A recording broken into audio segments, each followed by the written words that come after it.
Imeya yomkhandlu dolobha iNelson Mandela Bay ithi iseyinselele indaba yabantu abasabalekela ukuhlola igazi kanye nalabo ababalekela ukudla imishanguzo yokuthiba igciwane lengculaza. Our people are not going to collect their medication. They are actually defaulting. But in terms of testing, we are good. In terms of them being consistent in taking treatment, they are defaulters. Ishayelwe ihlombe impumelelo yomnyango wezempilo ekwethuleni uhlelo lwe-6MDD okuyi-6-month multi-month dispensing ngokuphelele.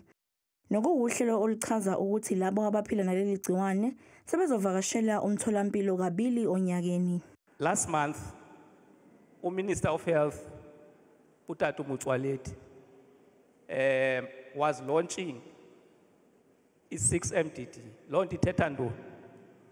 As people living the HIV, ARVs was for 6 months. Clinic. Umphathiswa wezempilo e-Eastern Cape uthi umnyango ufake izisebenzi zezempilo ngaphansi kohlelo oluzothuthukisa indlela eziphatha ngayo abantu.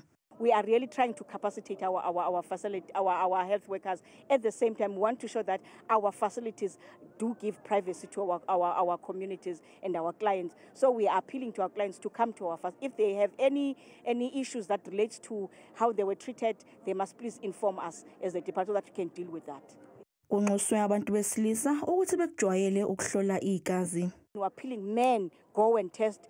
Don't test through us as women. Go and test for yourself so that you can put you on treatment. Nabantu bakule ndawo banxuswe ukuba beyeke ubugebengu bokuhlasela imitholampilo njengoba lokhu kunomthelela omubi ekuhlinzekweni kosizo kubantu bakule ndawo.